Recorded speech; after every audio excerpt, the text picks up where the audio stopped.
thinks he's done 4,000 games in his career. Wouldn't totally shock me. He wants to retire and hand it off to his son. That's kind of his plan.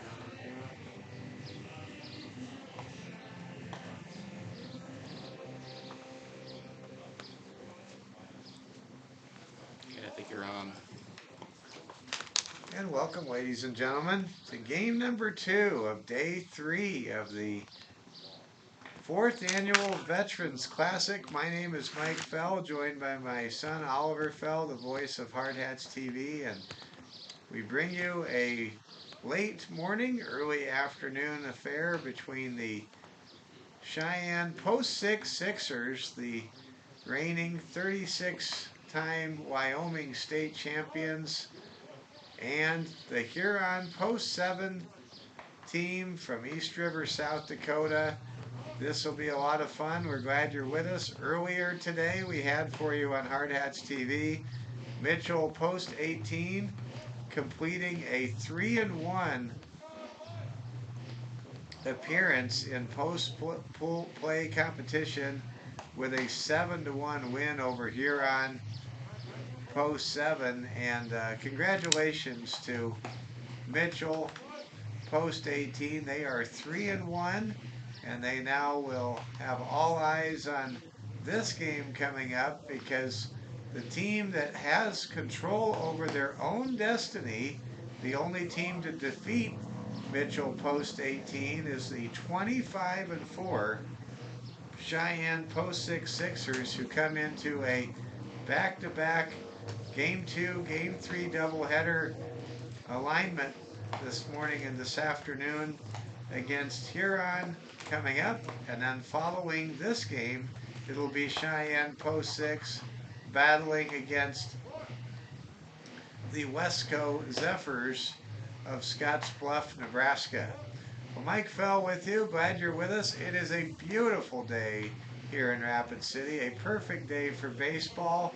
Wind is moving the flags around a little bit on the center field scoreboard, but all in all, it is about as perfect of a day as you can get.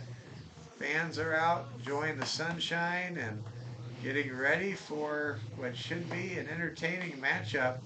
Cheyenne Post 6, they have been outstanding. They were able to beat Mitchell Post 18, as I mentioned. They got a quality victory last night, and now they are in a position to where they simply must win games 3 and 4 of pool play, try to get to a perfect 4-0, and then they will be headed to play for a championship tomorrow. But first things first, they need to collect those 2 wins. They need to sweep their 2 opponents, and we will be bringing you both of these games coming up in the next 4.5 hours. Oliver will have the play-by-play for you for the Scottsbluff Wesco Zephyrs versus Cheyenne Post 6 game, and I'll have the play-by-play action for you here between Cheyenne Post 6 and Huron Post 7. Well, I'm familiar with both teams. I've actually broadcast multiple Cheyenne Post 6 games this year because they've already played home and away 3-game series against the Post 22 Hard Hats. So I have a lot of familiarity with the Cheyenne team. And then just a few minutes ago, I had the opportunity to bring many of you Cheyenne Post 7 fans the Mitchell Huron game that was our first game of the day this morning here on day 3 of the 4th annual Veterans Classic in Rapid City, South Dakota. We'll be keeping an eye on college baseball scores, the NCAA baseball tournament, the road to Omaha in full swing. This morning's games are the elimination games between all the teams that did not win in the 32 baseball games that were played yesterday. And then the games coming up later this afternoon and early evening, they will be the winners bracket games in these regionals. And We know there's a lot of interest and excitement all around baseball and around the country and what is going on in the NCAA baseball regionals. So we'll do our best to keep you aware of that situation. Some big surprises last night in college baseball. How about the Pennsylvania Quakers winning at the Auburn Tigers? Kelvin Torves, post 22 skipper Kelvin Torves, alma mater Oral Roberts, upset Oklahoma State last night. A big win also for Samford, knocking off American champion Southern Mississippi. And there's some games that actually you would have guessed would have been winners bracket games, like Auburn versus Southern Mississippi, that are actually elimination games this morning. And we'll keep an eye on the college baseball scene throughout the afternoon here on Hard Hats TV. And in the majors, we'll keep an eye on what's going on in the big leagues as well. Let's get to some scores around the country. Coastal Carolina, the number 10 national seed in the Conway Regional, leading UNC Wilmington 6-0. Oklahoma beating Army 2-0 in Charlottesville in the middle of the fifth.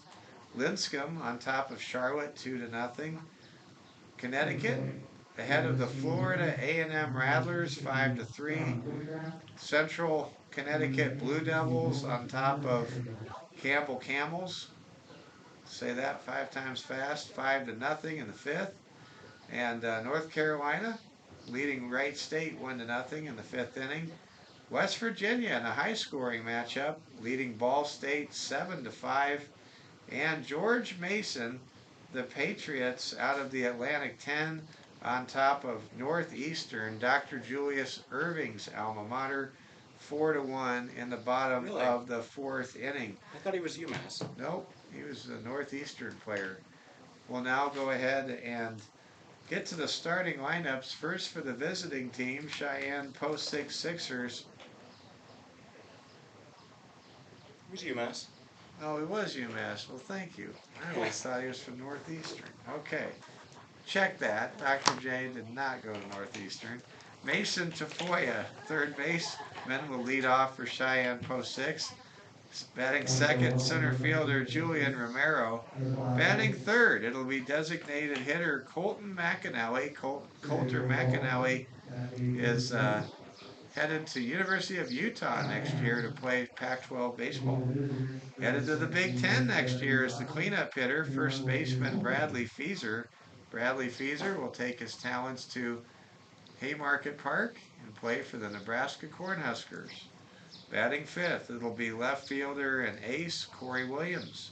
Batting sixth, right fielder Braden Pearson. Batting seventh, it'll be Landon McAnally, the second baseman. Hitting eighth, playing behind the plate, it's Caden Westby. And batting ninth, it's shortstop Cade Coates. So for the Sixers, it's Tafoya, Romero, McAnally, Feaser, Williams, Pearson, Landon McAnally, Westby, and Coates, with Peyton Seeley on the mound for Ty Lang's 25-4 and 2-0 in this Veterans Classic Sixers team from Cheyenne Post 6. Let's go ahead and look at the starting lineups now for Huron Post 7. Huron Post 7, 1-2 here in this tournament. They will feature Jonathan Peterson leading off, the shortstop. Hitting second, it'll be backstop Tanner Gilbert. Batting third, it'll be Mason Davis. Hitting fourth and playing cleanup today, Colby Hofer, the second baseman. Batting fifth, playing first base, Jack Peterson. By the way, Jack Peterson, Jonathan Peterson, no relation, and they spell their names differently. Batting sixth, the starting pitcher in today's game, Logan Leyendecker. Batting seventh, center fielder Trace Wentz. Hitting eighth and playing the hot corner, Tommy Martin. And batting ninth, Tyson Fitzer, the right fielder. So for post 7 from Huron, South Dakota, it's Peterson, Gilbert Davis, Hofer, Peterson, Leyendecker, Wetz, Martin, and Fitzer, with Logan Leyendecker warming up on the mound. We're happy you're with us. Mike Fell, joined by Oliver Fell. This will be my last play-by-play All for today. call for today, and it's been great being with you to get things rolling. I've got the. Let's go ahead and I'll let you give Let's an take update. a look at the pool here. Yeah, let's look right at the before pool. we see it. So here are the standings. Cheyenne post 6 sitting right out in front. If they beat Westco and Huron in these next 2 games, they will guarantee themselves a spot in the championship. Who they will play is still up to question. FNBO Nationals, they've still got to play against Canyon City. And the Expos still get to play against Sturgis. Sturgis 0-3, Canyon City 0-2, but Canyon City did rough up the Expos, giving them 10 runs, leading to that high second number. That second number being the secondary tiebreaker. Did they rift them up? Did they win? Or they lost? They lost 23-10. Oh, okay. It was huge. Gotcha. But that leaves that second number. That second number is your runs allowed per innings, and that is going to be your tiebreaker for that FNBO Nationals Expos thing. The Expos are still in the running for the championship game. So we're ready to begin. Logan Leyendecker, first pitch coming to Mason Tafoya. Tafoya hits it hard but high and playable. Calling for it is the second baseman, and that's out number 1. Mason Tafoya retired on an infield fly. Good catch there by Colby Hofer, the second baseman for Huron post 7. I mean, overall, I'd say Romero's something special. He's a relief pitcher. He started one of these games, actually. I think he started the Mitchell game. And he's also a great center fielder, great hitter. They bat him second. He's all around. I wonder where he's going. Julian Romero, in many ways, reminds me of a Marion Saylor from post 22 here in Rapid City. There's a pitch outside, and the count goes to 2-0. Julian Romero, left-handed hitter, facing right-hander Logan Leyendecker. Pitch by Leyendecker is over for a ball, or rather for a strike. Count moves to 2 balls and 1 strike. Glad you're with us. Beautiful day wherever you may be here around Rapid City, and hopefully the weather's nice where you are. I understand there's some rain. There was some rain yesterday up around Billings, Montana. Don't know where that system went. There's a high pitch over, 2-2. Next pitch is off the plate, and now we get to a full count. Logan Leyendecker against Julian Romero. Second plate appearance of the ball game. We're just underway. Game 2 of Day 3 coverage on Hard Hats TV of the 4th Annual Veterans Classic. There's the 3-2 pitch, and that is strike 3 for the first K of the game for Logan Leyendecker. So a great start. 2 up, 2 down for Logan Leyendecker, as one of the Huron fans said, Log.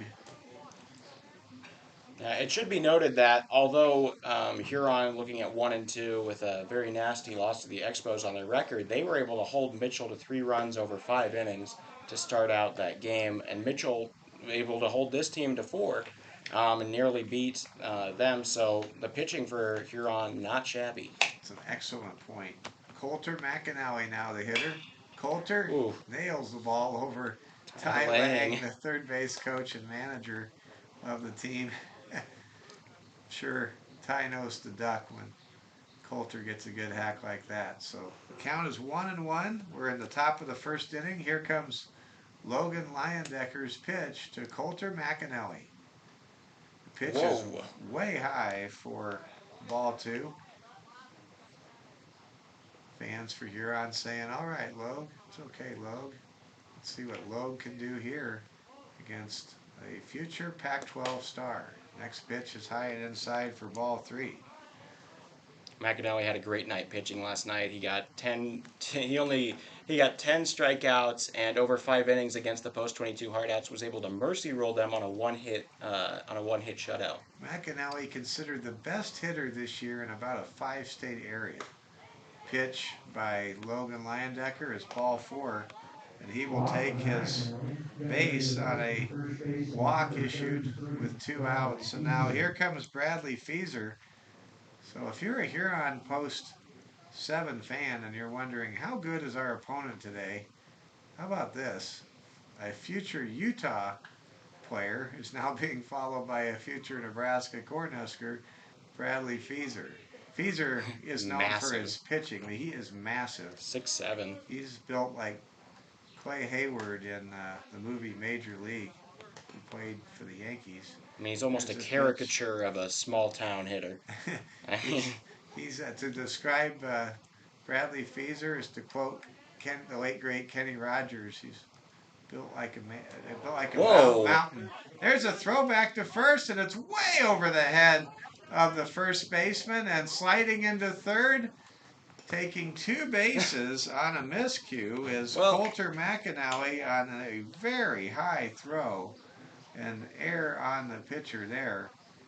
Well, Loeb was able to. He got him. He was able to see that the runner was already taking off. He would have got him in a pickle play, but he just got a little bit antsy, I guess, and released too early. He probably got so excited that he had McAnally picked off that the ball sailed on him. And speaking of ball sailing on people, and we saw that from Hayden Hollick for post 22 last night, the beginning of the game, high emotions, and whoop, ball just never came down. Yeah. And that can happen in these high emotion situations. Here comes a pitch to Bradley Feaser. I bring up Hayden's play because Hayden's so good at third base, you just never see that. But the adrenaline of the moment can really kick in and affect your throws, just like in golf. Maybe the adrenaline of the moment affects your golf swing. Here comes a pitch. Ball is struck foul down the third base line and out of play. Count is now 2-2 to Bradley Feaser. Feaser obviously has a lot of power. And he's a caricature of power. He is a testament to power. But he hits a dribbler right in front of the pitcher. Oh, Logan he could have gotten the lead runner. Oh, it's the end of the inning. Retires the side, and that was not what we expected from the picture of power, the pillar of power. Yeah, Bradley about Feaser, 8 feet. as that's a 1-3 put out. And folks in Cheyenne, they might hold us accountable for the sportscaster jinx. We're keeping power on Bradley Feaser, and then he hits the ball about 10 feet in front of home plate for the final out of the inning. But there were no runs in the top of the first inning. There were no hits. There was 1 error, and there was 1 man left on base. Huron post 7 coming up to bat next. We'll try to get on the board first against Cheyenne post 6 with Peyton Seeley on the mound for the Sixers. Huron post 7, kind of a mixed bag in terms of hitting so far. They got shut out in their first game against the Expos 15-0. Then it took them a long time. It was a 7-3 game against Wesco, but Wesco ran out of steam and they piled 7 runs on in the top of the 6th to make it an 11-7 win. I think they had 4 runs in the top of the 6th to get to 7. Okay. But it was a floodgate moment. And, I was saying in their win over Wesco. Oh, okay, I got confused. Yeah, in their win over Wesco. Almost matched up with the game that it went from 7-3 to 10-7. Gotcha. And then they were able to get that win, and then in this most recent game, they started out with a few hits, but more or less were kept in control. Only got the 1 run, despite being a close game. Jason Babbels, Huron post 7 team, looking to bounce back after a tough 6-run setback earlier this morning against the Mitchell post 18 team. Jonathan Peterson, the shortstop, will lead things off for the orange, black, and white. The Huron team features the Baltimore Orioles color scheme. Here's the high pitch. inside. Now, I spent 5 years of my life in Colby, Kansas. You've been to Colby a number of times. The Colby Eagles wear those same exact orange, black, and white colors. We play on their tennis courts. We have many times. They don't let us, but we do it anyways. Oh, they don't. We don't. No, it's open. They don't lock it. Okay. They let us. 1-1. It's just part of the being at Fike Park. It's all good. Here comes the pitch. 1-1 pitch is lifted to center field and playable, and it'll be called for and collected by center fielder Julian Romero. And that's the first out of the ball game for Huron Post 7. And now Tanner Gilbert, he is the catcher filling in for Brady Fenstra, who really took a hard foul to the body in the first game a few hours ago. Yeah. Pitch from Seeley is outside for ball 1. Foul ball right off of his collarbone area, got him down for a little bit. He finished the game, but a little shaken. Ball is hit up the middle, and it is through for a base hit for Tanner Gilbert. And Gilbert is on base, coming through with a base knock against Sixer starter Peyton Seeley. And now we'll have a courtesy runner. A pinch runner will come in. Mason Davis will come to the plate. 1 on, 1 out. We're in the bottom of the first inning. Huron trying to stun the post 6 Sixers, who have sent Peyton Seeley on the mound, the right-handed pitcher for Cheyenne post 6. Ball is hit hard up the middle, played well. The shortstop steps on the bag, throws to first for a double play. It's a 6-3 double play.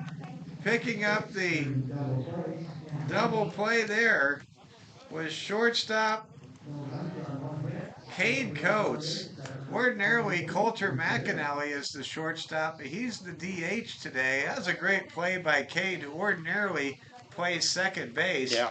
And, boy, that was just a frustrating moment if you're a Huron Post 7 fan, because against a team like the 25-4 Cheyenne Post 6 Sixers, you really want to get that lead. Just get a jump and get your pitcher some run support. And they just about got that single. They almost did. And so that's a frustrating sequence there with that double play. And we go to the second inning scoreless. In the bottom of the first inning for Huron, there were no runs. There was 1 hit. There were no errors. There was no one left on base. And we now move on to inning number 2 with Corey Williams, Braden Pearson, and Landon McAnally all due up for Ty Lang's Sixers, who are 2-0. And as you mentioned, Oliver, earlier in our broadcast, if Cheyenne Post 6 can sweep their opponents from Huron, South Dakota, and Scottsbluff, Nebraska today, they will be in the championship game tomorrow at 4:30 here at the Veterans Classic.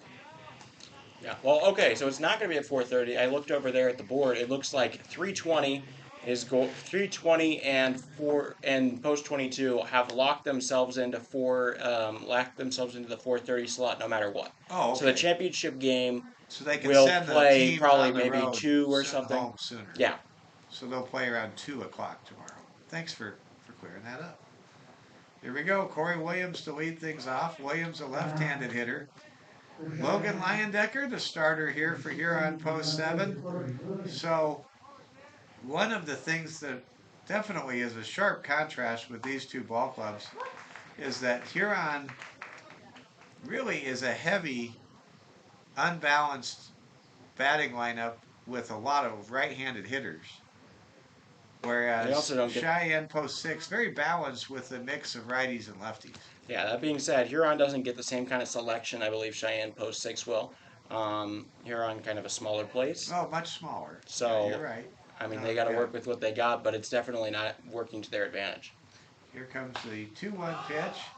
Ball is lifted and called for by the third baseman, who makes the catch in foul territory for out number 1. Real solid play right there by Tommy Martin. We did not see Tommy in the Mitchell Huron game. Tommy comes out, makes his presence known with that routine fly ball in foul territory near the third base coach's box. Now Braden Pearson comes up to bat. Braden, the right fielder for Cheyenne post 6, fouls the ball away. Huron is the pheasant capital of the world. Really? There are so many pheasants. People fly in and drive from all over to hunt pheasants in the fall in Huron. They even have a giant pheasant statue, Oliver, Oh, in Huron. And nobody shot that I one know yet? all of this. No, well, I don't know if they have, Hmm. but we'll get back to baseball here. 1-1 pitch to Pearson is over the plate for strike 2. My good friend Jay Murphy, one of the sales managers at Riverfront Broadcasting in Rapid City. He's proudly from Huron, and he's told me a lot about Huron. Here comes the pitch. Ball is nubbed towards the second baseman. Throw to first, not in time. That ball seemingly hung forever. That'll be a infield single for Braden Pearson, who runs well. That one just kind of kept rolling and rolling along this turf, and it just never got to the second baseman in time for him to make any No, play. sometimes the plays cannot be made due to the slow track of a baseball. You don't see that at the higher levels nearly as much as you do at the high school level. Logan Leyendecker now set to pitch. 1 on, 1 out. Tommy Martin looking for a bunt here, a sacrifice bunt. He's pulled in. There's a pitch out. Throw to second is in time. And they're going to say he is Oh, safe, bobbled though, it. because Huron post 7 bobbled the ball. The shortstop for Huron post 7, Jonathan Peterson, could not find the handle on what was an outstanding dart from catcher Tanner Gilbert. So that will be a stolen base for Braden Pearson. And now here comes the pitch to Landon McAnally. Landon McAnally, little brother of superstar Coulter McAnally, who has already come up to bat and drawn a walk in this ball game. Landon, able to get second team All State in his sophomore year. Landon McAnally hits it hard to center field, called for and caught. Tagging is Pearson, and he will make it safely to third base. And so a somewhat productive out, second out, recorded by Landon McAnally. Braden Pearson tags from second to third, and now here comes Caden Westby. This is my first time in 8 broadcasts involving Cheyenne Post 6 that I've seen an appearance by Caden Westby. First pitch inside to Westby is a ball. Westby, a left-handed hitter with a deep cut swing. Waits for the pitch from Logan Leyendecker from Huron Post 6. That second pitch is outside for ball 2. Logan Leyendecker, who the fans call Logue, looking to get out of trouble for the second consecutive inning and try to strand a sixer in scoring position yet again. Pitch is fouled back to the netting. Oliver, we saw something interesting last night. Of course, the ball never gets through the netting, but we found out the bat can do so. It can. It got really close. I mean, about 2 seats away from a couple sitting in the front row when Peyton Tipton's bat went flying. But nobody was hurt. It was all fine, but a stark reminder of how close you are to the game. 3-1 count now. Here comes Leyendecker's pitch, and the ball is hit hard, and it will be a hit. That'll score a run. A long single for Caden Westby, the reserve catcher, driving in Braden Pearson for the first run in the game. And here in the top half of the second inning, Cheyenne Post 6 now leads 1-0 with Caden Westby getting an RBI single to center on a 3-1 pitch from Logan Leyendecker. Now Cade Coates, the hitter, in the number 9 hole for Ty Lang's dynamic lineup. The Sixers are 21 games over 500. They've even gone 5-2 this year. against the outstanding Rapid City Post 22 Hard Hats Ball Club. You have to truly be impressed by Cheyenne Post 6, a very legitimate contender to win the championship here this weekend. Long throw to second is in time, and that'll finish out the top of the second. And listen to these Huron Post 7 fans. They love it. How about that for the backup catcher?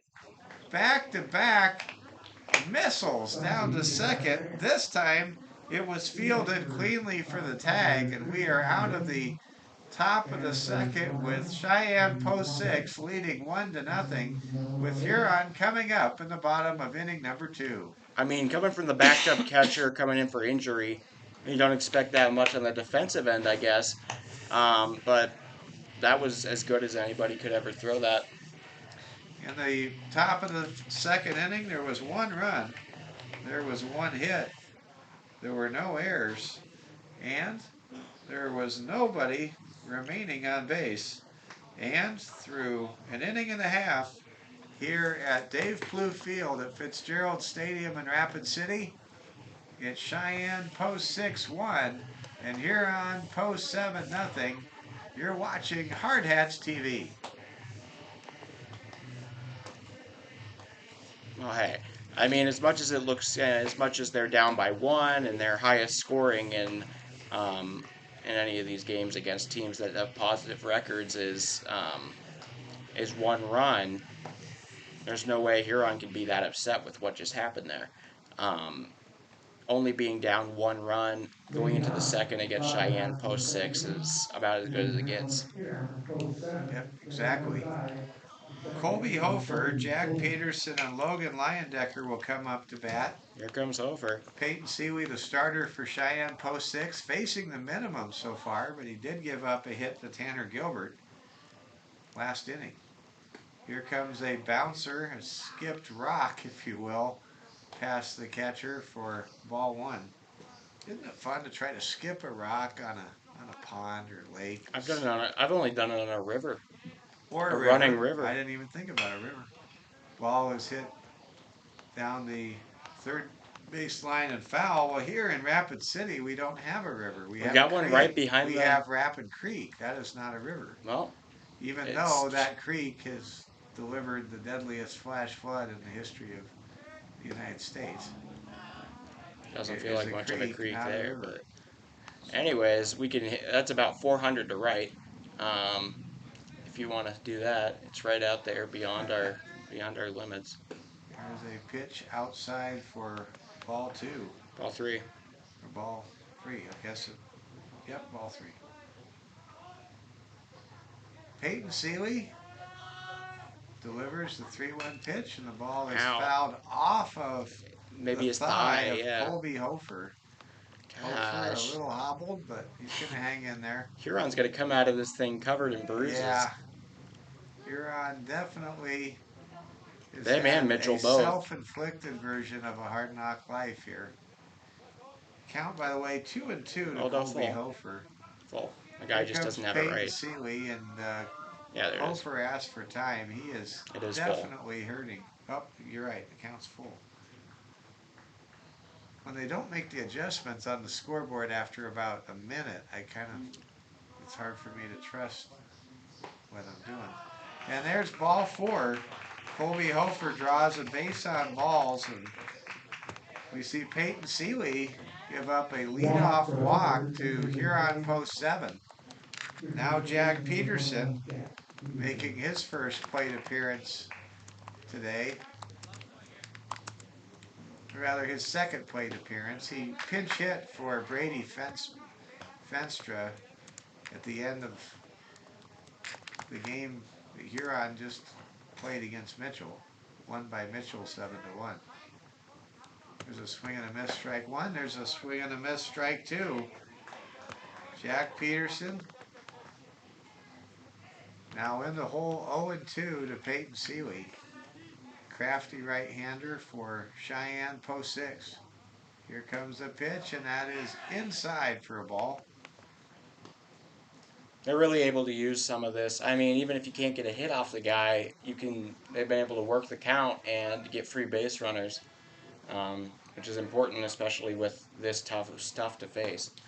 There's another pitch, a swing and a miss by Jack Peterson. And that's Sealy's first K of the ball game.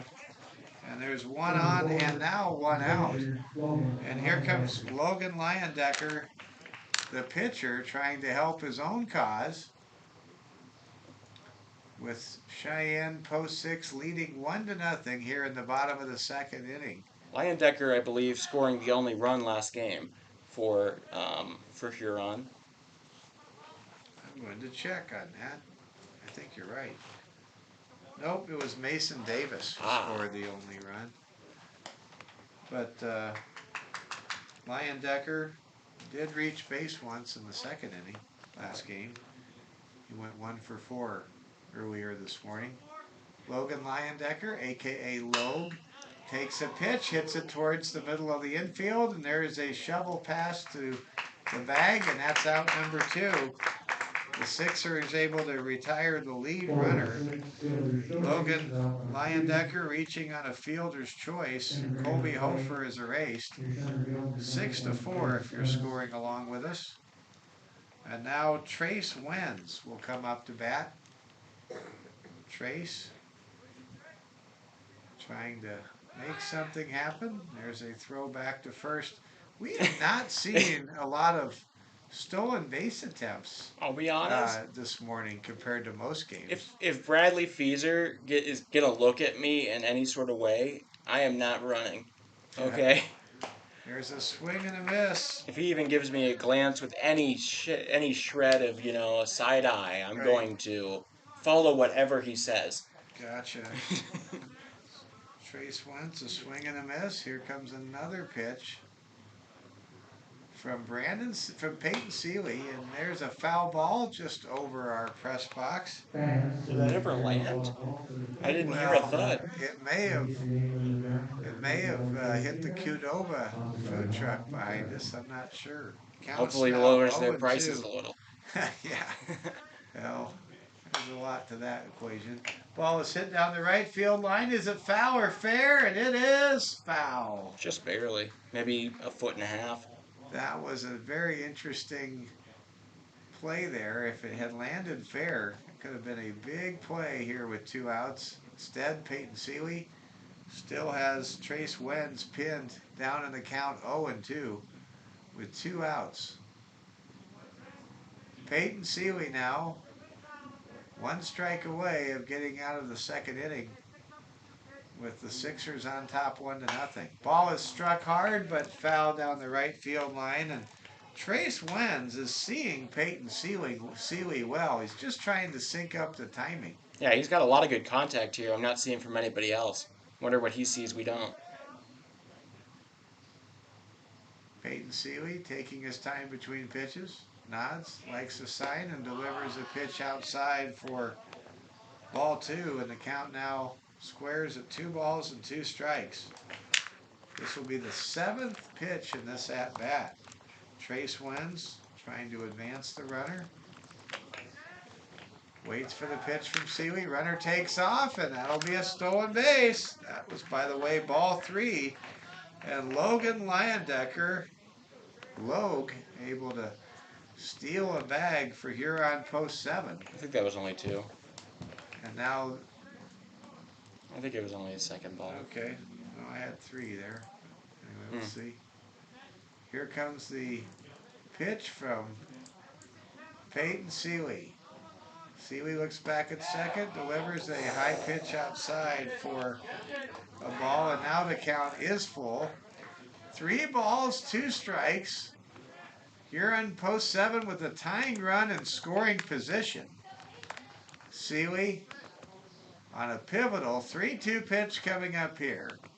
Gets his sign, looks back to second, winds, fires. The ball struck hard to right, and it will be fair. That'll tie the game, it appears. Runner sliding across home plate, and we are tied. Huron post 7, stunned. Cheyenne post 6, tying the game 1 to 1. And how about that at bat by Trace Wentz? He is able to foul off a number of pitches. And on the 8th pitch of that showdown with Peyton Seeley, he drives in the tying run as Logan Leyendecker, who reached second on a fielder's choice and a stolen base, is able to turn on the speed and pick up the tying run. We're all tied 1-1.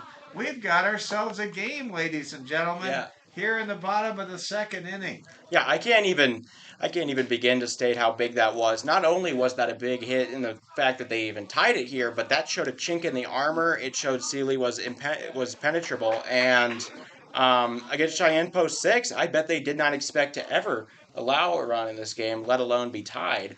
And it gives some confidence to the rest of the hitters.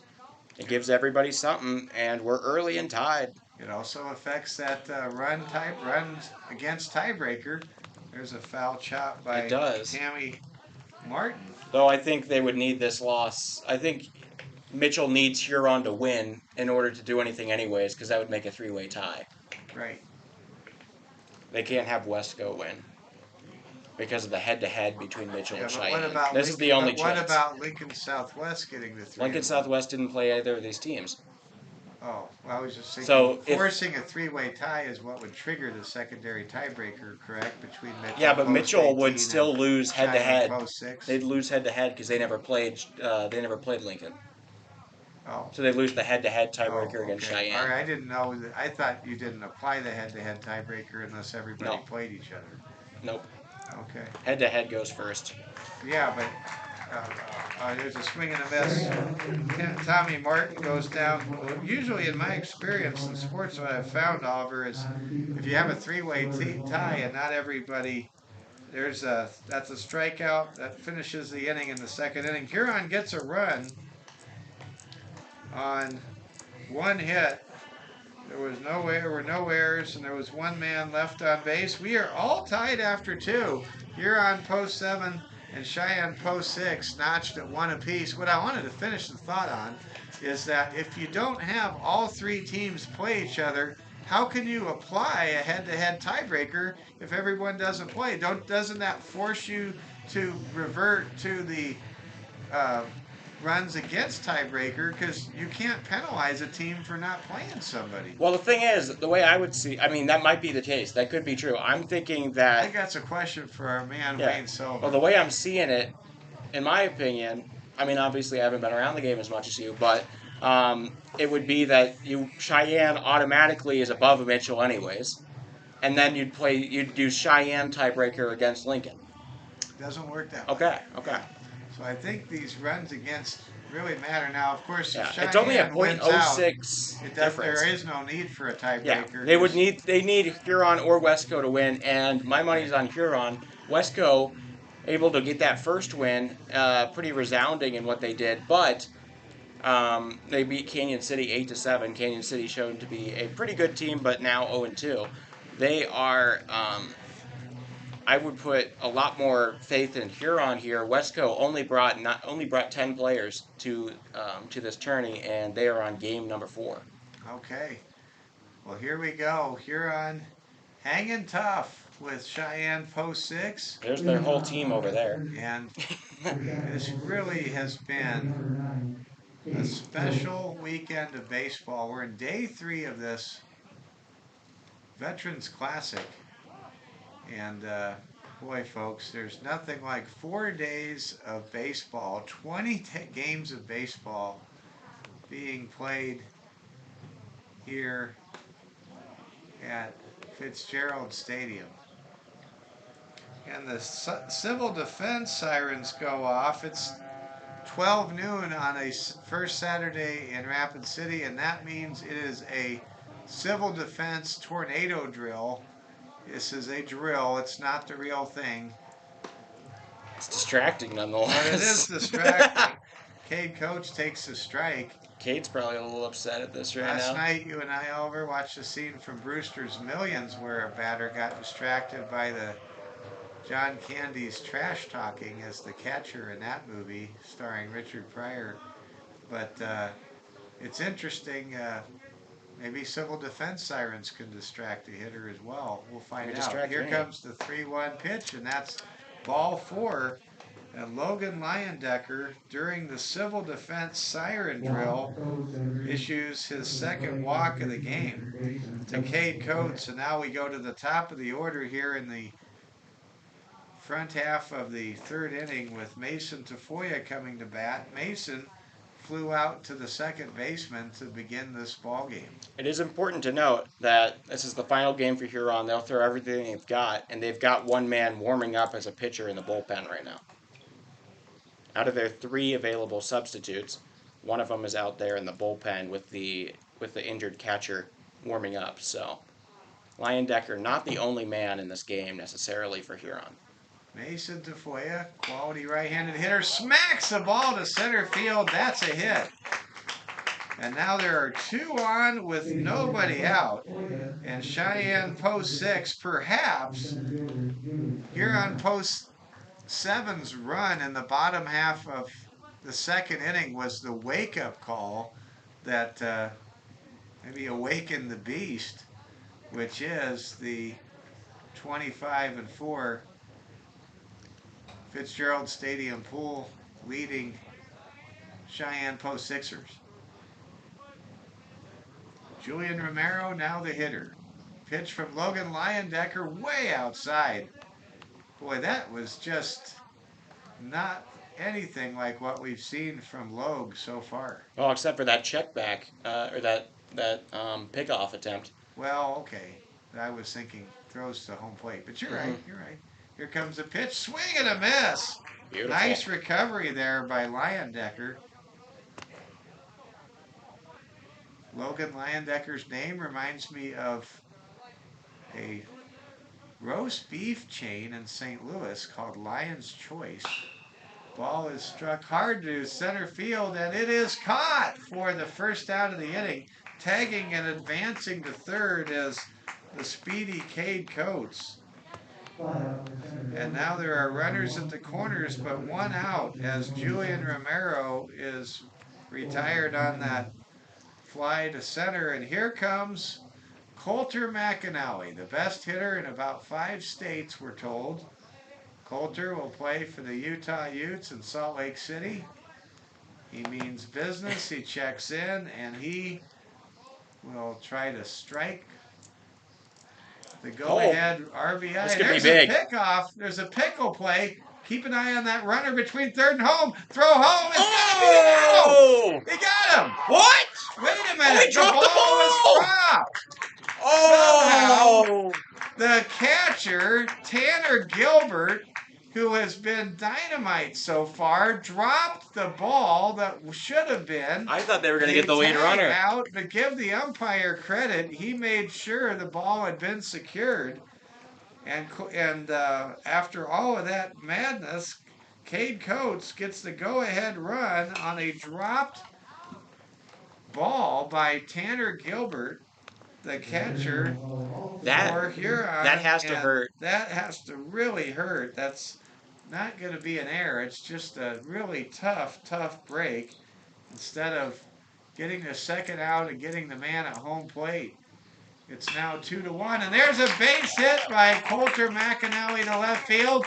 That'll score the 3rd run of the game for Cheyenne post 6 as Mason Tafoya scooters around to score. And now post 6 has the lead and an element of separation against Huron post 7 as Coulter McAnally drives in yet another run. I don't know how many RBIs he has this year in 30 games, but it has to be a lot. I'm expecting 40, 45 maybe. But I'm going to say probably closer to 60.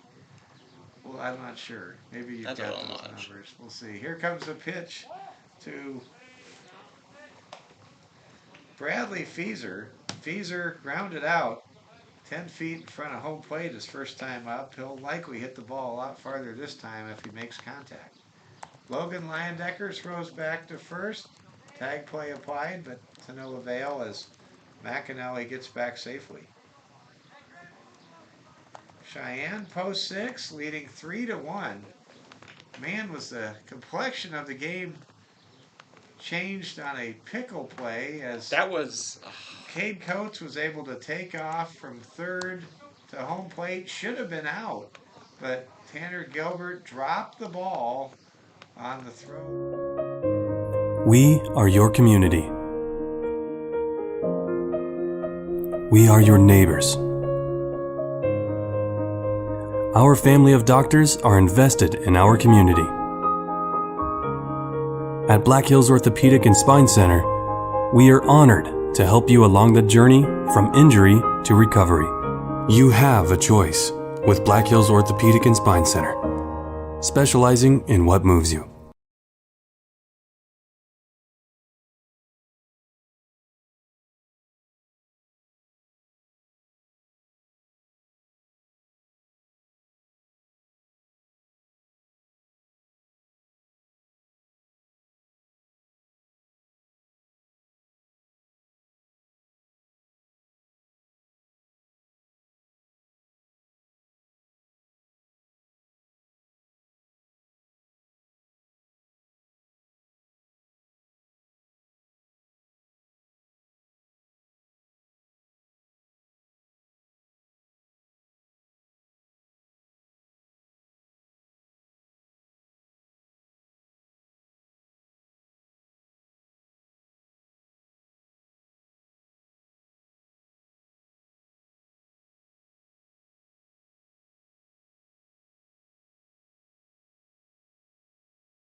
Two pitches to Peterson are strikes. Here comes the next pitch, and that was barely off the plate for ball one. I fixed it. Okay. We had But yeah, we did. We had a little bit of an issue. All right. Thanks for fixing that there, Oliver. Just wondering why our count was going down so much. There is a floater into center field, and that's a hit. Leadoff man's aboard for Huron post 7. Jonathan Peterson able to come through. For Cheyenne post 6, Peyton Seeley has given up 3 hits to Huron. He is not one of the frontline guys, such as Corey Williams or Bradley Feezer or Coulter McAnally. He is really an instrumental part of this Veterans Classic pitching plan for Ty Lang. His job is to pitch well enough against Huron post 7 to kind of preserve or conserve those frontline top big 3 for Cheyenne post 6. And I'm told there really is a big 4. We're going to see George, his last name's George, not his first name being George, as the starter against the Westco Scottsbluff Zephyrs in the game coming up next. And I'm told by Larry, the voice of the Sixers, that George is very impressive. And there is a stolen base by Jonathan Peterson. I have been told that Jonathan Peterson, well known as Bubba Peterson. Bubba Peterson. We have a Bubba in our own franchise, or our own situation. We have post 22. Bubba drives the bus. We love Bubba. He's awesome. He's great.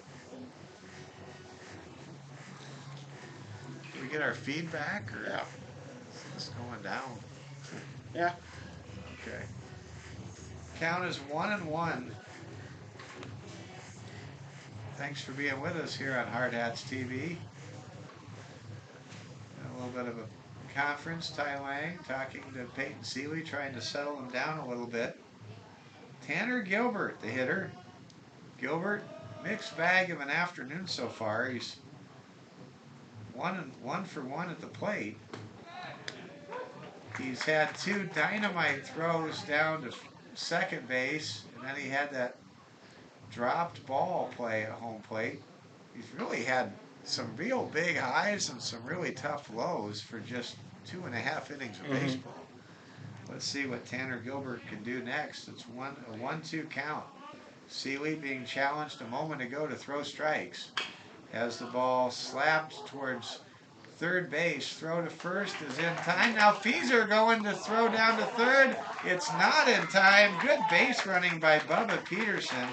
He reaches third base on the slide as he waited for that throw to go from third to first, and he is able to move 90 feet closer to home plate. Tanner Gilbert retired 5-3 if you're scoring with us. And that's the first out of the inning. Now Mason Davis, who grounded into a double play his last time up, steps up to the batter's box and takes a strike from Peyton Seeley. Huron post 7 trying to draw closer. They're only down by 2 to Cheyenne post 6 here in the bottom of the third. Pitch from Seeley is outside for a ball. How big would it be for Huron if they could drive in Bubba Peterson from third base? Any kind of hard contact will get that objective accomplished. Here's a pitch. Ball is hit towards the shortstop. The throw is to first, and that'll score a run.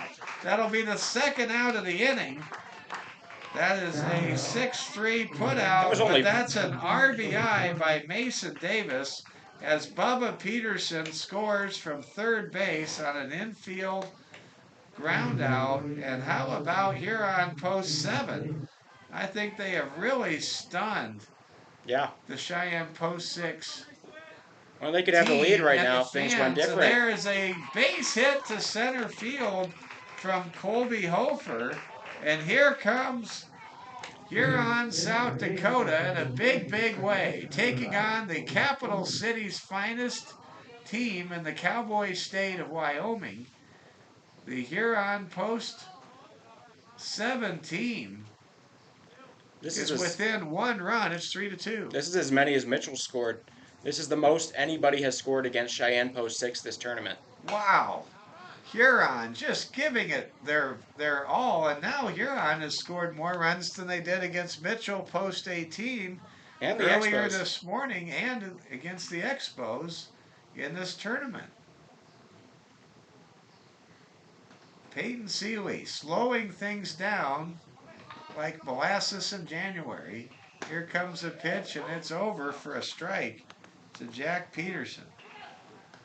Huron really making things exciting. They stranded the bases loaded in the top half of the 3rd inning. They kept it close, and now they have plated a run for the 2nd consecutive inning. And I think we've got a strikeout. Yes, we do. Jack Peterson is the 3rd strikeout victim of the game for Peyton Seeley. But how about Huron Post 7? They get a run back in their half, the home half of the 3rd inning. And the score is now 3-2. In the bottom of the 3rd inning, there was 1 run scored on 2 hits. There were no errors, and there was 1 man left on base. We have a good one today in Game 2 of our 5-game showcase at the Veterans Classic on this Saturday, June 3rd. It's Cheyenne Post 6, 3, Huron Post 7, 2. Both teams tied with 4 hits apiece.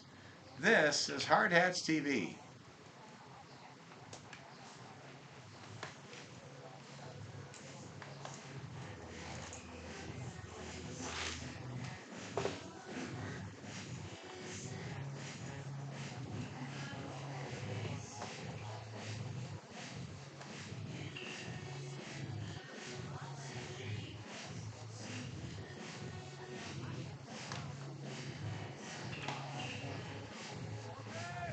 Mike Fell with Oliver Fell. If you were expecting this game to be lopsided, you were wrong. It's a 1-run game, folks, and a good one. Cheyenne Post 6 trying to survive an upset bid from Logan Leyendecker and Huron Post 7 team. Huron trailing 3-2. Hanging tough with Cheyenne Post 6. Cheyenne Post 6, 2-0 in pool play, playing Game 1 of a doubleheader. They'll take on the Wesco Zephyrs from Scottsbluff, Nebraska, in Game 3 of the day that Oliver Fell will have the play-by-play for you on. And there's a opening pitch from Logan Leyendecker to start the top of the 4th inning. That is a ball outside.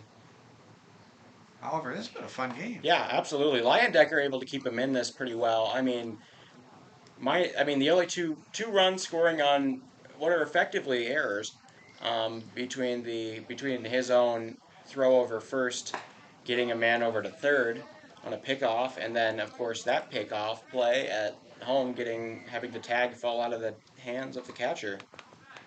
How big a play was that drop ball in retrospect? Here comes the pitch. It's high for ball 4.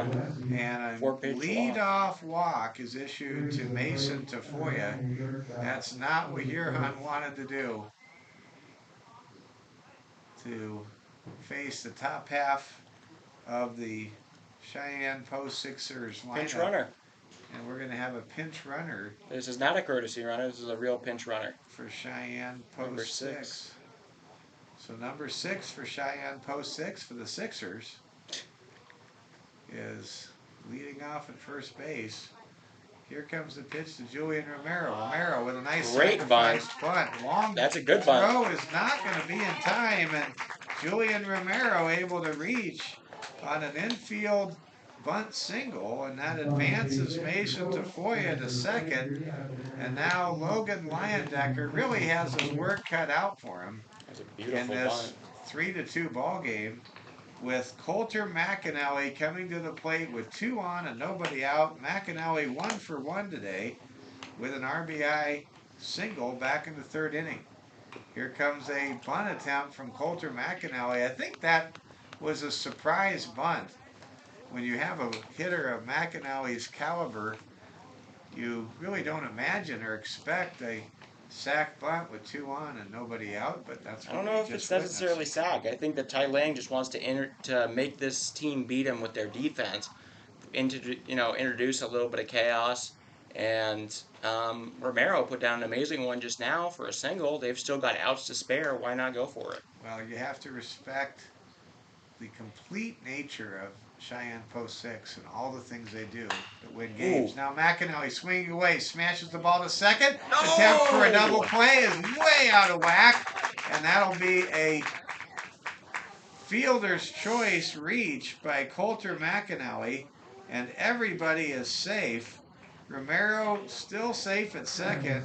Tafoya advances to third. That should have been an out. Yeah. Boy, you just cannot. If you're the infield for Huron Post 7, you cannot hang Logan Leyendecker out to dry like that. That should have been a double play, at least. No, an it out should have been at least second. one out. Well, at least one out. No, not at second. That was the wrong play. The first baseman's calling him out on that. The shortstop came in to defend the bunt. He was around the pitcher's mound at the moment the ball was hit. That should not have gone to second because the other man wasn't there to cover. He should have thrown it to first, gotten the first out. But the reason that didn't work is because the shortstop played in for the bunt. I see. Thank you, Oliver, for clearing that up. But it should have been at least one out. At least one out, and the first baseman's giving him a little hell for it. Instead, Logan Leyendecker, in his fourth inning of work, now has the bases loaded and nobody out. Here comes a play that will come out to the plate. That's an out on the force. Good piece of defense there. A nice atonement there by Colby Hofer, who retires the lead hitter, the lead runner, 4-2. And Mason Tafoya is retired for the first out, and the bases remain loaded. Romero is now at third base. McAnally's at second. Feeser, who reached a moment, or rather, I'm all confused. Somebody's at first. Did Feeser come out of the game? I think he did. No, he's right there. He's on right deck. there. Okay. I'm all tangled. Yeah, they did kind of mess with positions maybe on that pinch running situation. I think they really because he was behind McAnally. They shuffled the deck on me. Bases are loaded with one out. That much I do know. There's a pitch from Logan Leyendecker. I know it's Leyendecker too. Count is 1-1 now to the number 4 hitter. We'll try to see who that is. Number 21. Or rather, to Corey Williams is the hitter. Wow, Williams, that one crushed to deep left. Ball to left field. Is that a grand slam? It is! It's a grand slam! Home run by Corey Williams! Williams with a grand slam smashes the ball over the Liberty Superstore sign in one of the more shallow dimensions of the park, and looking up was Mason Davis, and the ball clears the fence, and Corey Williams with a grand slam home run makes it 7-2 for Cheyenne Post 6, and that'll bring Bradley Feeser to the mound, or to the plate, to the plate with an opportunity to build further in this breakthrough fourth inning for Cheyenne Post 6. So they lifted Leyendecker. And Leyendecker will come out of the game, and we'll have a new pitcher for... These are not the easiest numbers to read. They are not. I think that's number 2. Okay. You can look up number 2. You've got the... Yeah, I do. All right, if I can look up number 2, we'll tell you who the new pitcher is for... Huron. That one kind of snuck up on me. Corey Williams wasn't sure it was over. He just kind of started walking. The left fielder went for it. It almost looked like a routine flyout. I've been wrong. Peyton Tipton, honestly, I believed that Peyton Tipton's home run, Peyton Tipton's double in the 5th inning for the Hard Hats on Thursday, I was more certain that was out than that one. And that ended up being a double. It was very interesting to watch the crowd reaction. I don't think nobody thought it was a homer. I don't think the fans thought it was going to be a home run until it was.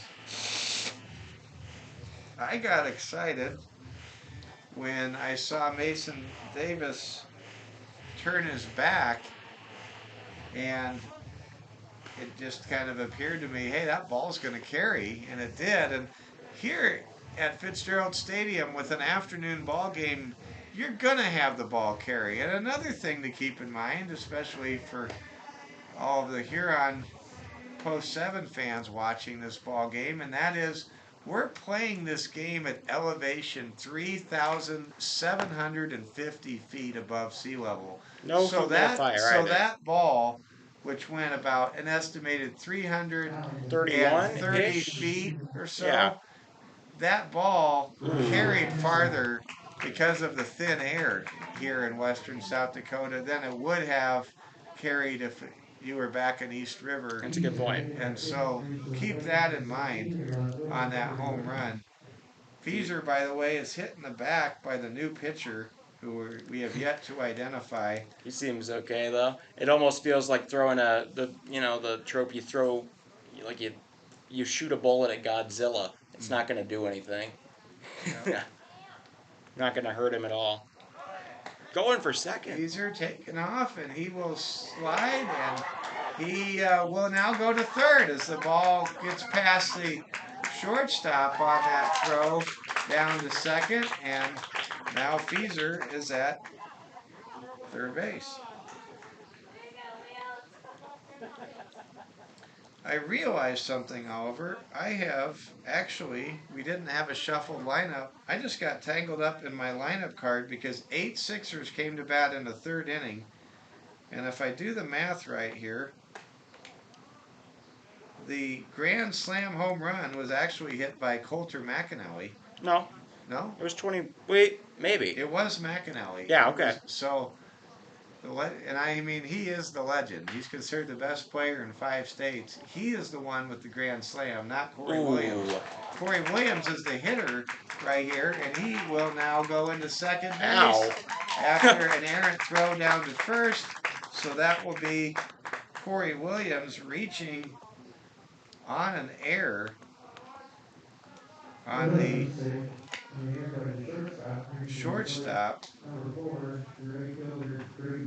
And now Braden Pearson will come up to bat. So to just sort things out a little bit, and in my scorebook is a complete disaster, but it was Bradley Feeser who had the grand slam for Cheyenne Post 6. Not Feeser. No, I'm sorry. It was Coulter McAnally who had the grand slam for Cheyenne Post 6. New pitcher is out there for Huron Post 7, and we'll try to sort out who that is. Yeah, I see it too as well. And I'm going to look at my lineup card here. Everything nowadays is pretty much photographed by our phones. Well, that will be. It's easier than running over to the PA booth. Brady Feenstra, who was shaken up as a catcher in the first game on the foul ball, is the pitcher now. So Brady Feenstra out there for Huron Post 7. So Brady on in relief of Logan Leyendecker, who pitched very well for 3 innings and really was done in by his defense. It wasn't Logan's. Ball was fouled up there into the air and caught for out number 2 here in the top of the 4th inning, as Braden Pearson is retired on an F3, if you're scoring with us. And now here comes Landon McAnally, who was the final hitter back in the 3rd inning. And so the Post 6 Sixers have managed to bat around.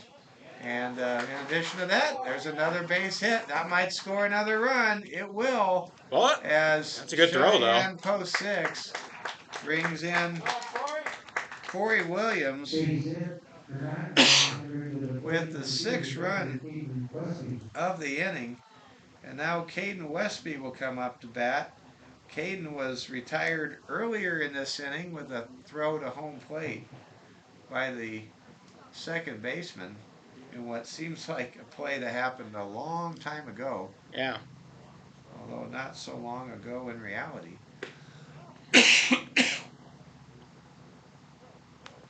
Landon McAnally 0 for 2. He is 1 for 3.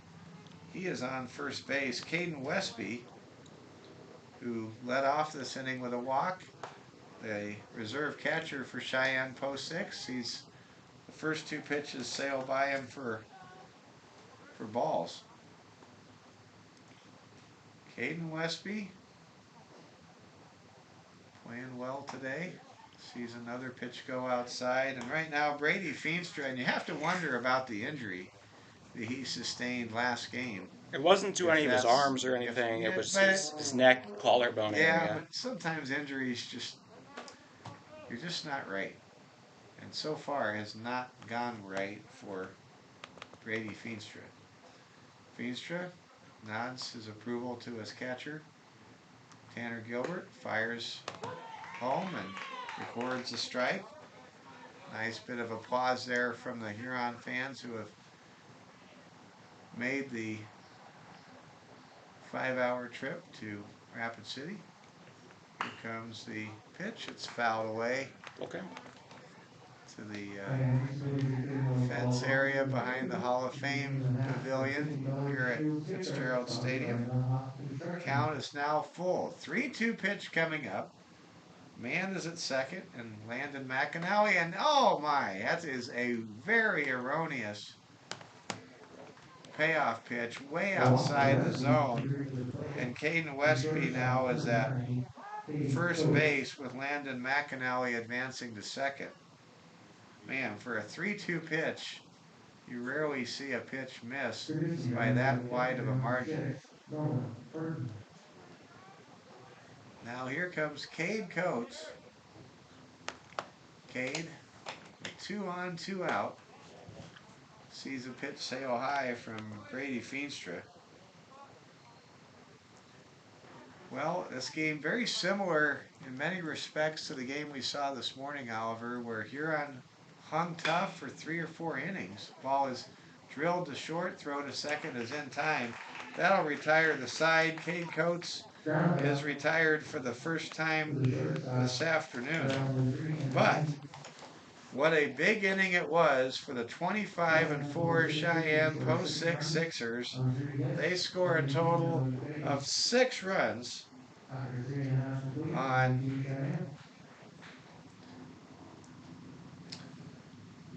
3 hits, and there was 1 error committed, and there were 2 men left on base. On the strength of a grand slam by future Pac-12 performer Coulter McAnally, Cheyenne Post 6 has staked themselves to a 9-2 lead. This is Hard Hats TV. Yeah, they really broke this one open. I feel bad for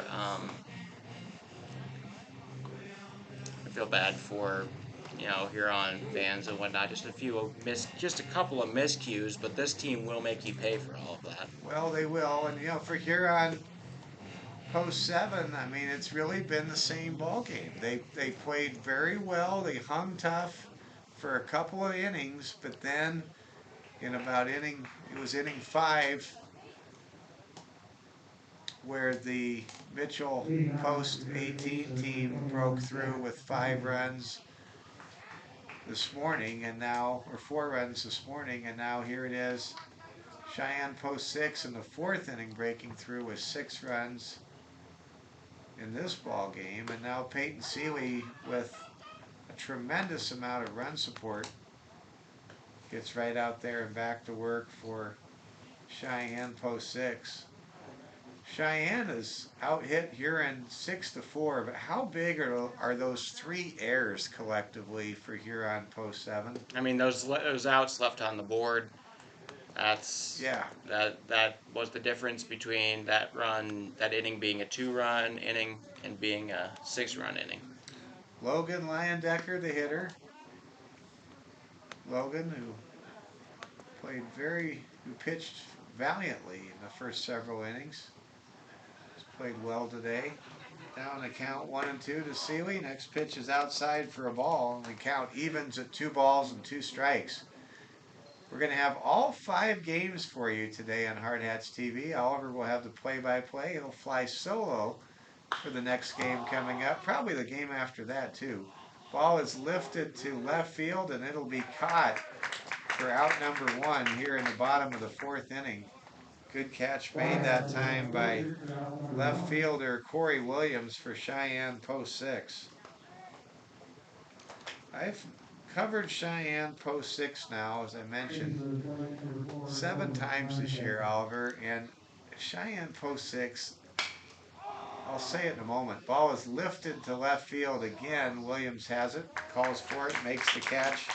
That's back-to-back flyouts to left field now for Huron Post 7. I think this Cheyenne Post 6 team has an ability, just like it did a year ago when it lost to Idaho Falls in the regional championship game. I think that this Cheyenne Post 6 team has a chance to do something very, very big at the end of July. I really do. Would you agree with that, Oliver? Absolutely. There's a foul ball. We saw Post 6 lose their only series of the season, 2 games out of 3 to the Post 22 Hard Hats here at Fitzgerald Stadium back on the weekend of May 21st and 22nd. There's a swing and a miss. Strike 2 by Tommy Martin. It just takes a lot to beat Cheyenne Post 6 in the 7th inning. Yeah, it really does. They can beat you in so many ways. There's a ball drilled to center field. That's a base hit by Tommy Martin. But, with Cheyenne Post 6, they showed with Peyton Seeley in this game, they can go deep, really deep. And you have to at American Legion Baseball. As their 5th starter, more or less. Yeah. We'll have to ask our buddy Larry, the voice of Cheyenne Post 6, if he can tell us what the remaining schedule looks like for Cheyenne Post 6. I wonder if they'll make the trip to Omaha to the Creighton tournament, or if they'll go all the way to the Twin Cities for the Gopher Classic. But man, they are just such a great team. We may just want to follow. I know I just want to follow them the rest of the way after this Veterans Classic. They are the real deal, folks. Real deal. Tyson Fitzer now the hitter, the number 9 hitter for Coach Babel and the Huron Post 7 Legion Ball Club from East River, South Dakota. Count is 1-2 with 2 outs and a man on to Tyson Fitzer. Tommy Martin with his very small lead off of first base. Peyton Seeley gets a sign and snaps a pitch high in the zone to even the count at 2 balls and 2 strikes. Huron Post 7 trying to mount a comeback, down 9-2. Coulter McAnally's grand slam, a huge difference in this game. And there's a swing and a miss.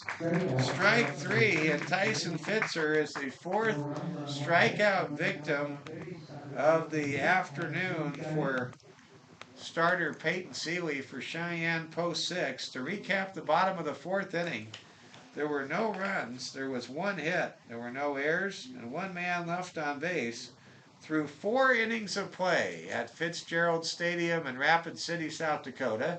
Here at the Veterans Classic, it's Cheyenne Post 6 9 and Huron Post 7 2.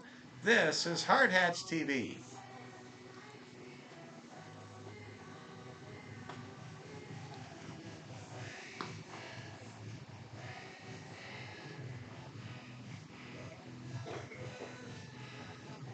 Well, currently going on at the 320 site in the Pete Lean Regional. We've got Canyon. This is the big one. Canyon City versus North Platte. Canyon City either needs to win that game over North Platte, or they need to rough up North Platte significantly enough to bring up their runs allowed per inning. so that the Expos can win their. Assuming the Expos beat Sturgis, they can win the Pete Lean pool. They need this North Platte team to go down or get hit hard by Canyon City. We will be keeping an eye on that ball game. That's for sure. 9-2 our score. One more run, they would be in territory for a mercy. Mason Tafoya, and that's a great point. 8 runs after 5 is the line as far as the mercy rule that comes into play. And right now Cheyenne leads Huron 9-2. It's a 7-run margin. So if Cheyenne can exit the 5th inning up by 2 runs over Huron post 7 with Brady Feenstra on the mound in relief for the Huron post 7 team, then this game would be called after 5 innings. Earlier today in 7 innings, it was a very entertaining morning baseball affair.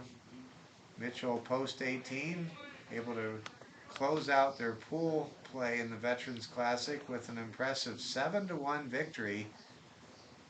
Peyton Schroeder went the distance for Mitchell post 18. And Mitchell post 18 just hoping someone can defeat Cheyenne post 6 to try to get to the Veterans Classic title game. I think this was their best shot. I think you're right. Ball is lifted and caught in left field by Huron post 7's Mason Davis. So Mason Tafoya at the top of the lineup for Cheyenne post 6 flies out to left field, and now here comes Julian Romero. Romero with a good game. He is, he is 1 for 3 and scored a run today. Romero covers a lot of ground in center field. He's a really good outfielder. He also started their opening game against Mitchell. Romero hits the ball hard and right to the left fielder for a base hit. Julian Romero, 2 for 4 today. And now here comes Coulter McAnally. Coulter McAnally impressively delivered a grand slam his last time up, hitting the ball at a tape measure estimate of 330 feet over the Liberty Superstore sign in left field. And I made the point about the ball carrying pretty well at higher elevation. Of course, in Cheyenne, you're playing at a mile-high altitude, and the ball carries even farther. That's true. At Powers Field in Cheyenne also, if you can get the ball into the southerly wind jet stream, it can go a long ways to left field in a hurry.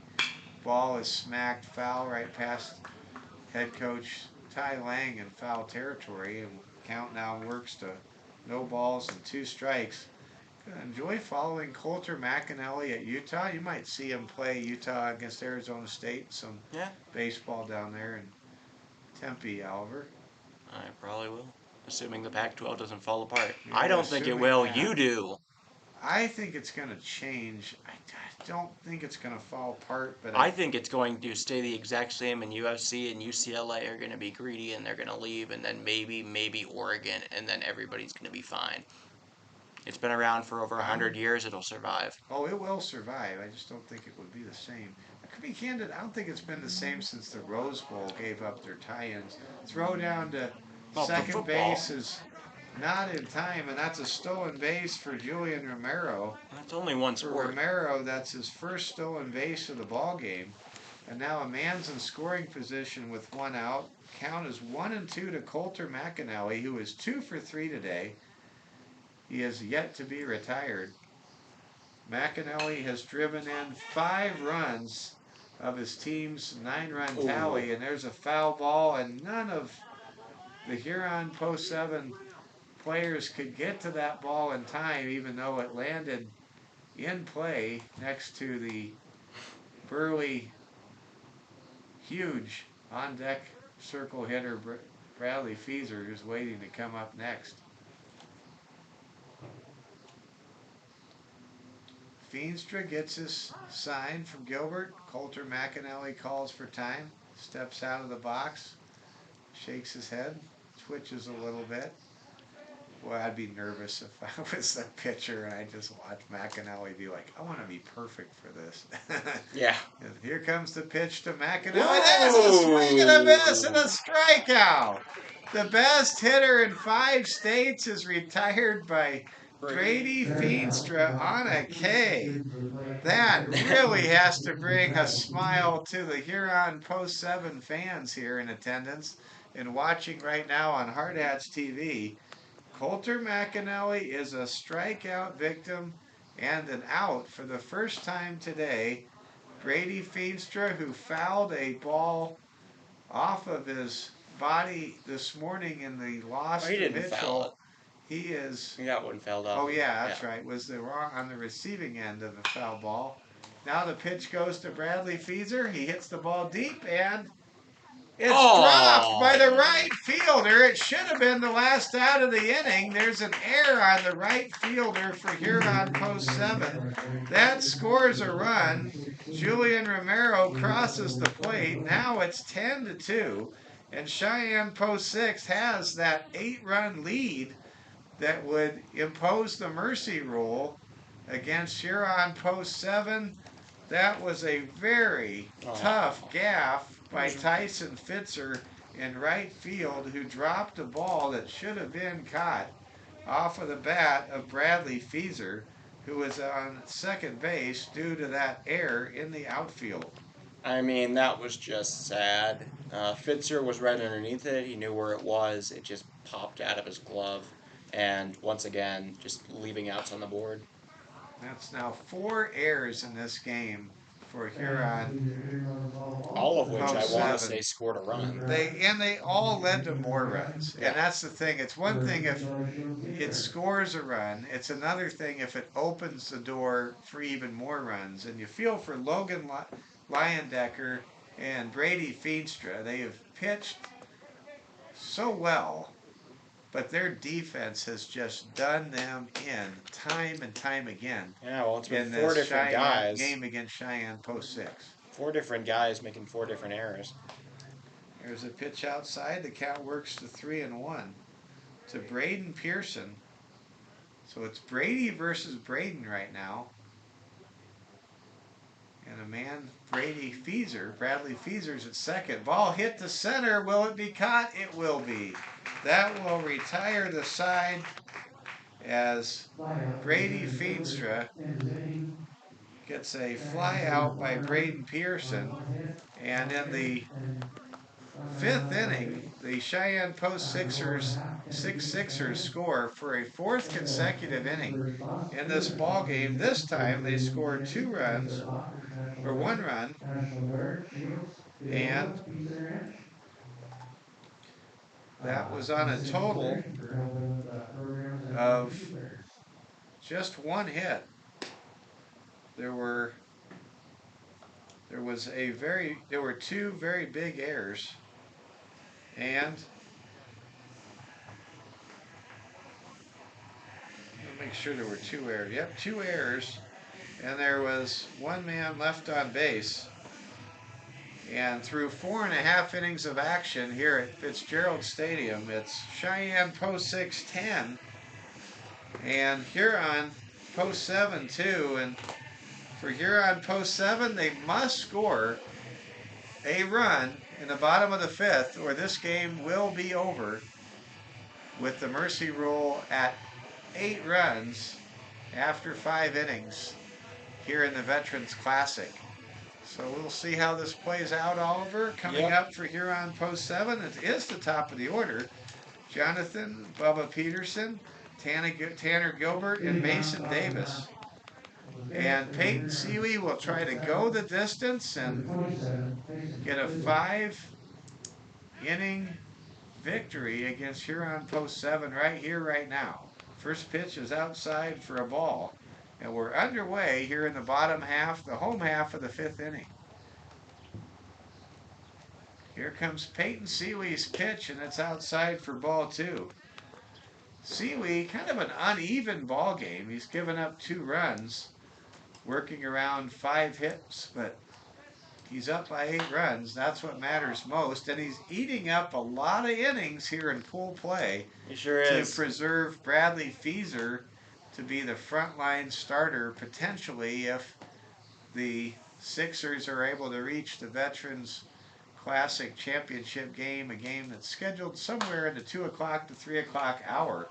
Ball is swatted foul. That's about the highest swing you'll ever see. That was over his shoulders. He lifted his arms. That was such a high swing. It brought back memories of Hector Villanueva from the 1980s Chicago Cubs. Hector used to swing at those kind of pitches. Here comes the 2-2 pitch by Seeley, and it's fouled. Well, the thing is, off of the hitter. That's one of those weird ones. That didn't hit him.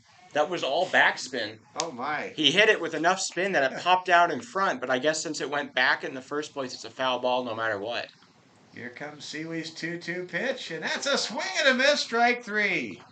5 strikeouts today in 4 1/3 innings for Peyton Seeley.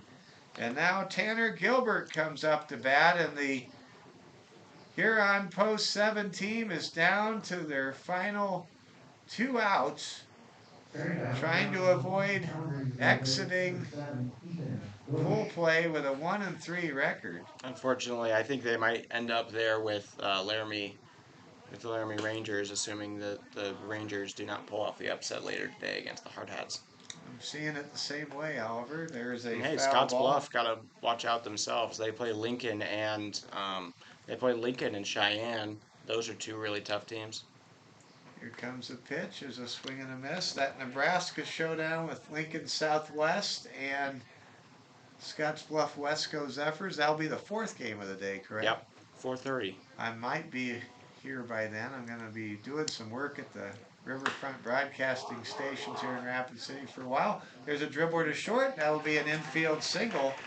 A little shout out to Keith Osier and Mike Lyon and the bunch in Huron with Riverfront Broadcasting. I'm excited to have some new radio teammates. My day job, I'm the sales manager for News Radio KOTA and Black Hills Hits, KDSJ, and Deadwood Spearfish, and our company, Riverfront Broadcasting. We're headquartered in Yankton, South Dakota, and we just purchased the stations in Huron, and excited about that. 1 out, 1 on. Comes a pitch to Mason Davis.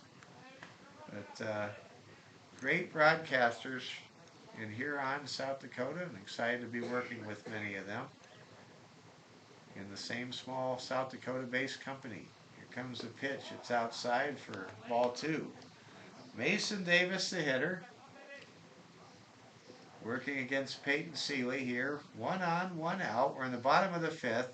Cheyenne Post 6 trying to get a mercy rule win. Here comes a stolen base attempt, and that'll be a stolen base for Tanner Gilbert.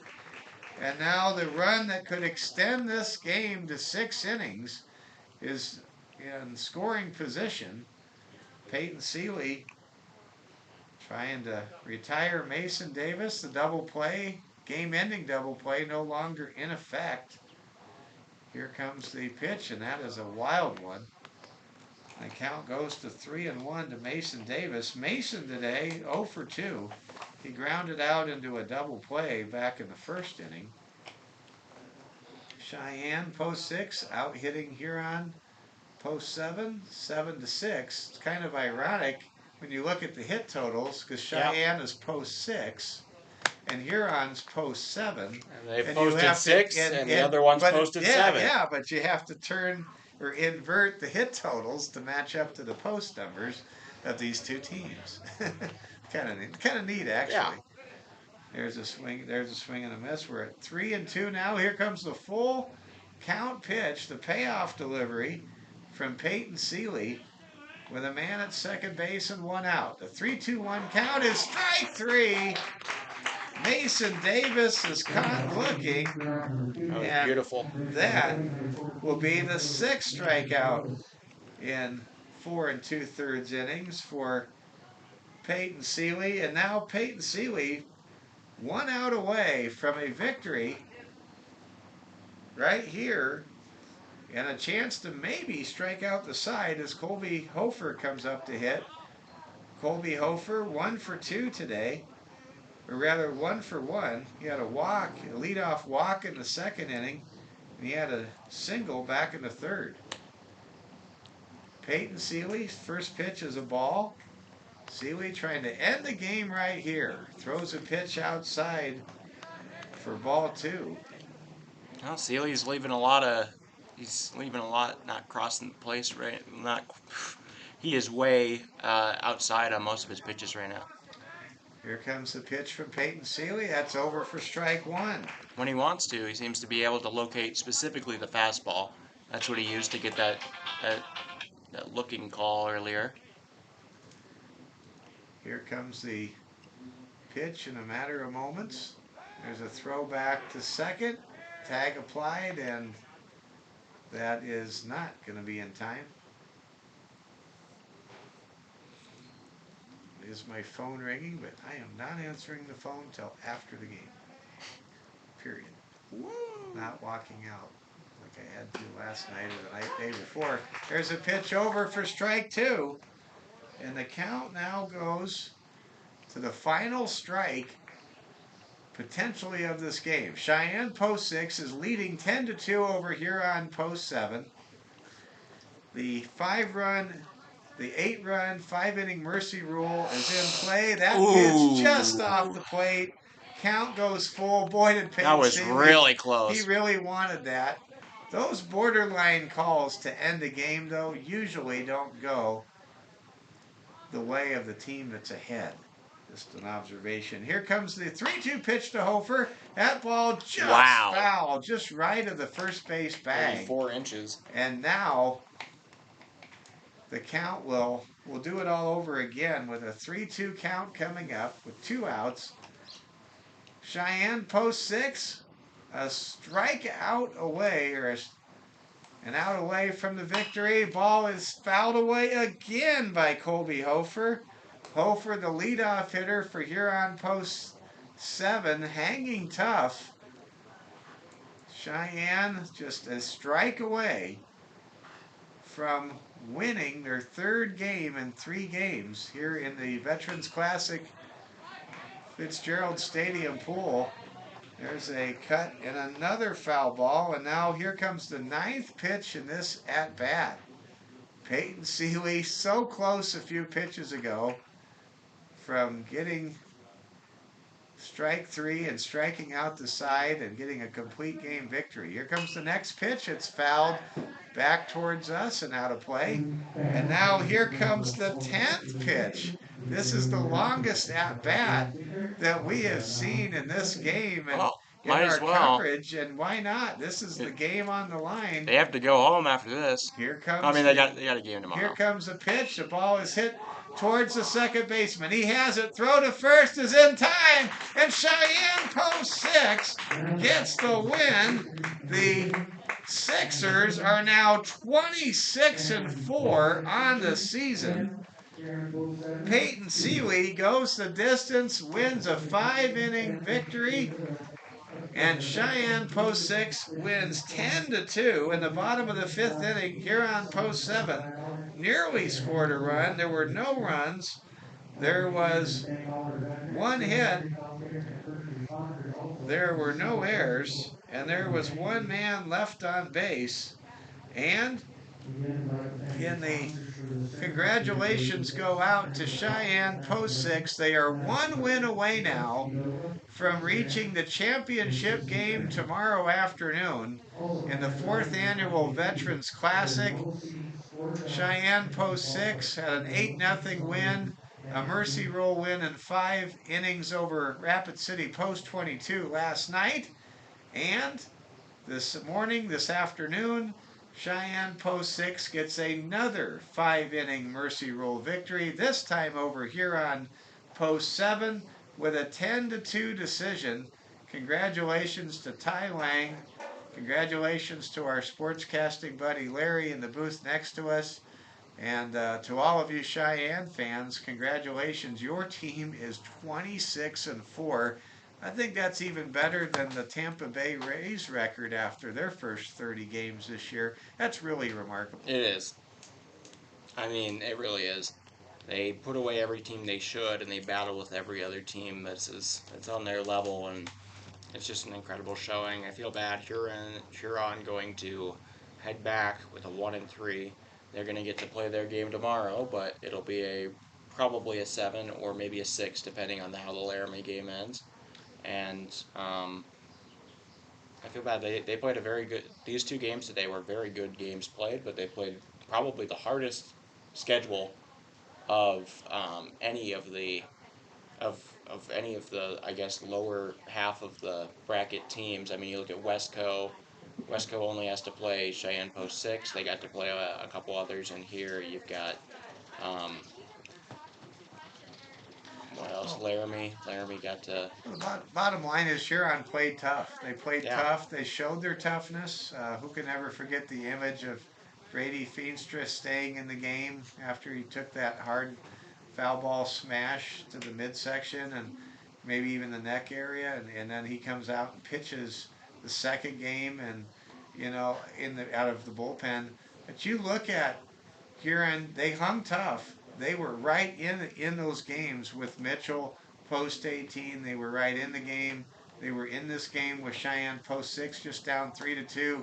But it was those untimely errors that just did in Coach Babel's Huron post 7 ball club, and show Huron drops to 1-3. Logan Leyendecker, a very tough luck loser on the decision end of this pitching ledger today, because he deserved a lot better from his defense. Yeah. But it just didn't work out. Huron drops to 1-3. They finish pool play at 1-3, and now Cheyenne post 6. They are 3-0, and they are sitting strong. They have the head-to-head victory over Mitchell post 10, post 18, and they just can close out with a perfect 4-0 record their appearance in the Veterans Classic pool play at Fitzgerald Stadium if they can get the win in the game coming up next between the Westco Zephyrs from Scottsbluff, Nebraska, a town I've called many games in and know very well, and also and Cheyenne Post 6. They're in a position right now. They're in a spot where they can punch their ticket to the championship game tomorrow afternoon in front of a packed house here at Fitzgerald Stadium. So as far as I know, it should be this. If I were to guess what they did with Huron, despite the the time difference, that was 45 minutes there, I'm going to guess that this is still going to start at 2. I would think so. I think they really want to keep these games on schedule because tonight there'll be a lot of fans on a Saturday night coming out to watch the Hard Hats take on Laramie Rangers. Yep. So we'll be back with you for the Westco versus Cheyenne Post 6 game, seeing if Cheyenne Post 6 can finish out, get their 4-0, and secure the Fitzgerald Pool title and a trip to the championship. So we'll be back at about 1:45, I believe. And it's been great being with all of you this morning. I'm gonna go do some work, and I'll be back in a few hours. Oliver, have fun with these next couple games. All right, we'll see you in a little bit. Be back here. Westco Cheyenne 1:45.